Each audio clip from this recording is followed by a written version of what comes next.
The Budweiser Shootout on Fox is sponsored by Lowe's. Lowe's, never stop improving. By Geico, 15 minutes could save you 15% or more on car insurance. By Aaron's, credit is hard, Aaron's is easy. And by 5-Hour Energy. Trouble turn 2. No. 5, 6 cars in it. Get low, get low, get low. Check up, check up, check up, check up. Get low, and damn good job getting through that now. Stop right there, dude. You're on fire, man. The dreaded consequence of pack racing is the big one.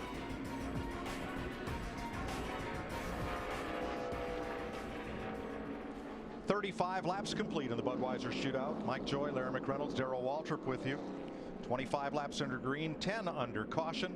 3 caution flags, 8 different leaders, 11 lead changes. Those 2 drivers that stayed out, they waited to the 1 to go, A.J. Allmendinger and Brad Keselowski. Then they came to pit road, and all they did was took fuel. But even some of the guys that came in on that first go-round came back down and topped up, getting some insurance in case we go green, white checker here at the end, and it's very, very likely.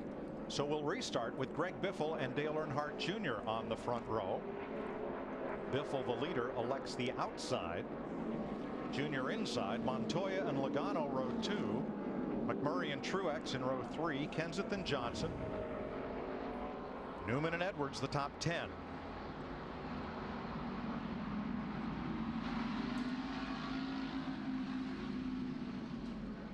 "19 cars still on the lead lap. Clint Boyer 1 down, stayed in the race after that spin after a long stay on pit road. Jeff Burton 2 laps down, Casey Kane 3 down. And in the garage, Paul Menard, David Reagan, and in the Hollywood Hotel, Michael Waltrip. Pace cars in, 40 laps to go. Green flag. Darrell, I'll be anxious to see what happens here. We talked about practice yesterday. McMurray in the 1, his teammate Montoya in the 42. It's taken them a while, but they have found each other right there in that outside line. And you can see McMurray in the 1 is staying right with Montoya. Yeah, quite honestly, they didn't work well together in practice. It'll be interesting to see because they really discussed pushing each other and how they were doing it.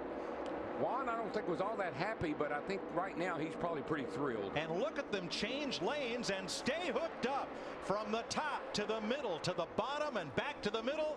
Montoya to the lead. And McMurray in the 1 stayed with him till he got into the front, and then he backed off a little bit, probably overheating just a tick. They spent a lot of time yesterday in practice working together, and they also spent a lot of time after practice talking about how the technique and how it was going to work. Well, that was the boldest set of moves we've seen tonight.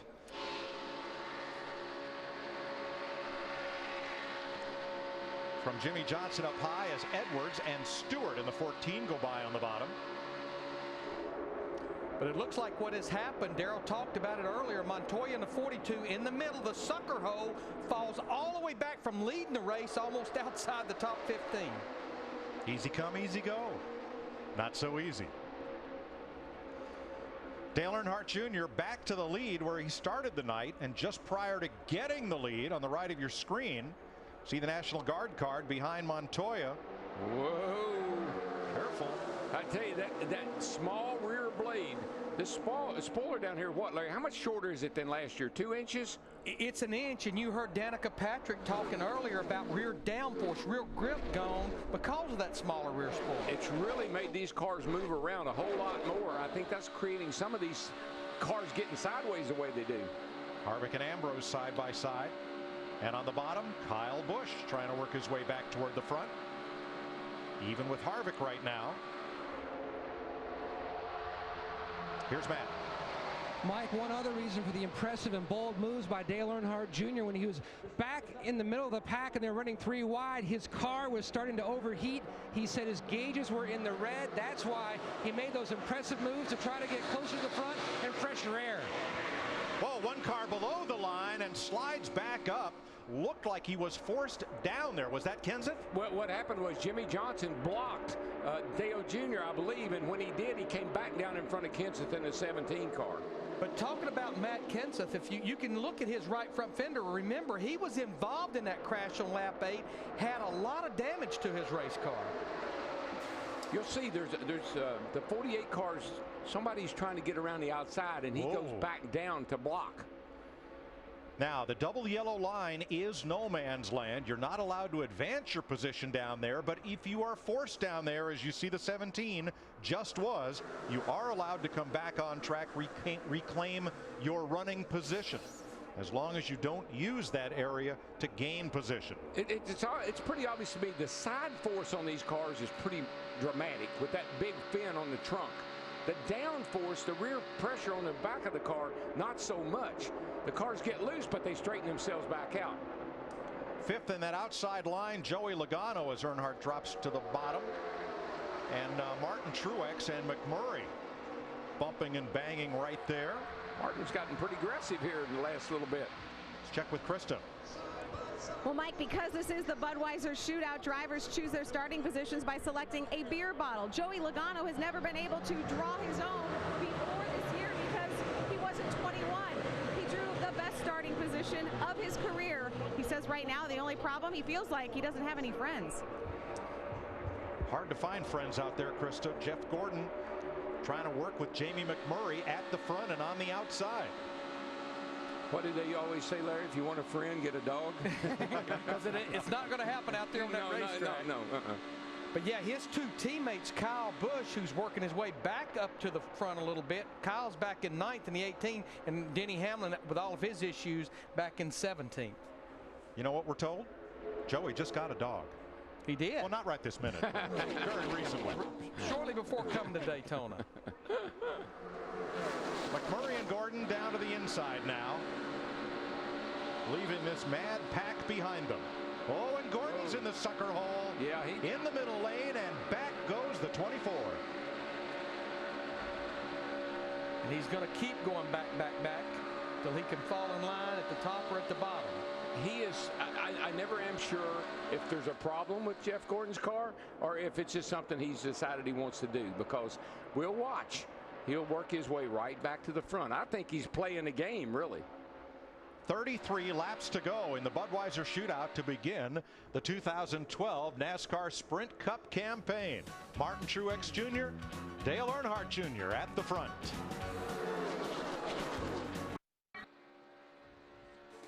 The Budweiser Shootout on Fox is sponsored by Budweiser. Great times are waiting. Grab some Buds.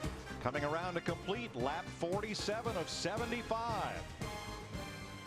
Whoa. And forging to the front is Harvick, Kyle Busch, and Jeff Gordon side by side, and everybody right with them. Kevin Harvick in that 29, he needed to get to the front because we've been watching him during commercial break. He was starting to overheat back in the pack. There goes Kyle Busch in the 18. Oh, and he almost saved it, and he did. Oh, my goodness. He's one of the few drivers that could drive out of that right there. Yeah, but look at that front valence, Larry. Going down on the flat and coming back up may have damaged that car. He damaged the nose a little bit, but that's a lot better than knocking them M&Ms off the side of it. And up front, Jeff Gordon, Dale Earnhardt Jr. have some racing room in front of Jamie McMurray and Kevin Harvick. Yeah, when that happened, that kind of scattered everybody, and they've kind of separated here. But Larry, see, that kind of proves what I was saying there a minute ago about the side force. Seems like when these cars get sideways, they want to straighten themselves back up, and that's good news. But they are a little light in the rear. I'll tell you, Wild Thing just did one of the darndest piece of driving I've ever seen. Watch the 18 of Kyle Busch here, just in front of Matt Kenseth. Ooh, I think he gets nudged right there by the 48 car, Jimmy Johnson. But listen, there are very few people that have ever driven a car, one of these stock cars, anywhere that could do what he just did. That is unbelievable talent. And I think the thing to stress when that all started, I'm sure he was right at about 196, 197 miles an hour. What that did was split the pack in two. Let's check with Matt. Mike, he just asked the team, does he have any right side tire smoke, maybe some rubs on that right side? They said, no, you look good. Remember, this is already a backup car. The team was hoping to make it through tonight because this is their backup for the Daytona 500 car should they have any kind of issue this week during practice. Now more sparks than tire smoke. 11 cars at the front in that breakaway, and then it's about 3 seconds back to the second pack. Yeah, I just don't know how long I'd sit out there on those tires. When you slide a car around like that, you've got to damage the tires a little bit. But what I love, it wasn't but 2 laps ago, these 11 drivers were separated. And here they are, all back together again. No one has yet found out how to get away. Let me tell you the other thing about Kyle Busch in an 18 car. I would have been coming to pit road. They wouldn't even had to ask me. He's back in the hunt, man. He's back in there drafting with Tony Stewart. 25 laps to go. Busch recovers in 12th place. Stewart is 11th. This could be kind of fun to see if this little pack back here that Kyle Busch and Tony Stewart leading, can they pull back up to that group right there? Well, it's 3/4 of a second from first back to 10th, the end of the front pack, and then it's another 3.5 seconds to Tony Stewart in 11th, and we'll keep an eye on that gap. Now in that 10th position, caboose in the front freight train is Martin Truex Jr. Dick? Well, he's concerned about his tires, Mike. Truex said that he thinks he slid the tires when he came in for his pit stop. He did a gas-only pit stop several laps ago under that caution flag, and since then the car has not been quite as good as it had been. But he had been able to run up front with a variety of different partners in front of him and behind him before that. Steve? Mike, Kevin Harvick just told Shane Wilson, let me know how many laps are left. I have to keep this thing cool enough till the end of the race. Yeah, Steve, he's been really probably one of the few cars up there in the front that we've seen quite a bit of water come out of while he was in a pack. And Darrell, here's the progress. The second group is catching the lead pack half a second a lap. Half a second is how much faster Kyle Busch's last lap was than Jamie McMurray, the race leaders. In the way they're able to do that, we've been talking old school drafting, is this front group, they keep mixing it up. Those drivers back there trying to catch them are staying in a line. Yeah, they want the guys back there, Tony Stewart and Kyle Busch, this is what they want to see. They want to see these guys pull out and try to pass. That just makes it that much better for them to catch back up.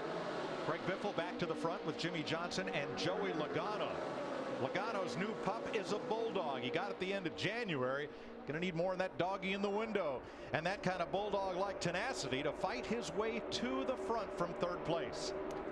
You know, a driver we've not said a lot about, Marcus Ambrose in that 9 car. They've had to come to pit road not once but twice, one time during the break, to bleed the brakes on Marcus's car because I think he was trail braking so much, Darrell, he was overheating the brakes. Yeah, I think it was boiling the fluid. That's what we kind of determined and why they kept having to bleed them. But that's something you don't know when you come and test. That's something that happens during a race, and they'll probably address that before the 500.